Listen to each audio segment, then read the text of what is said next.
Hi guys! Welcome back to my channel!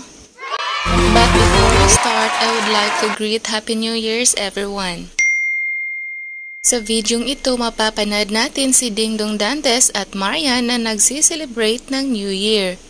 At of course, para special ito, ipinakita ang kanilang galing sa pagsasayaw.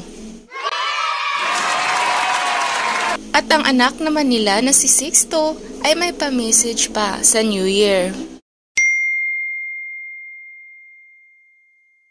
Sabi ni Sixto, to kindness and love, the things we need the most.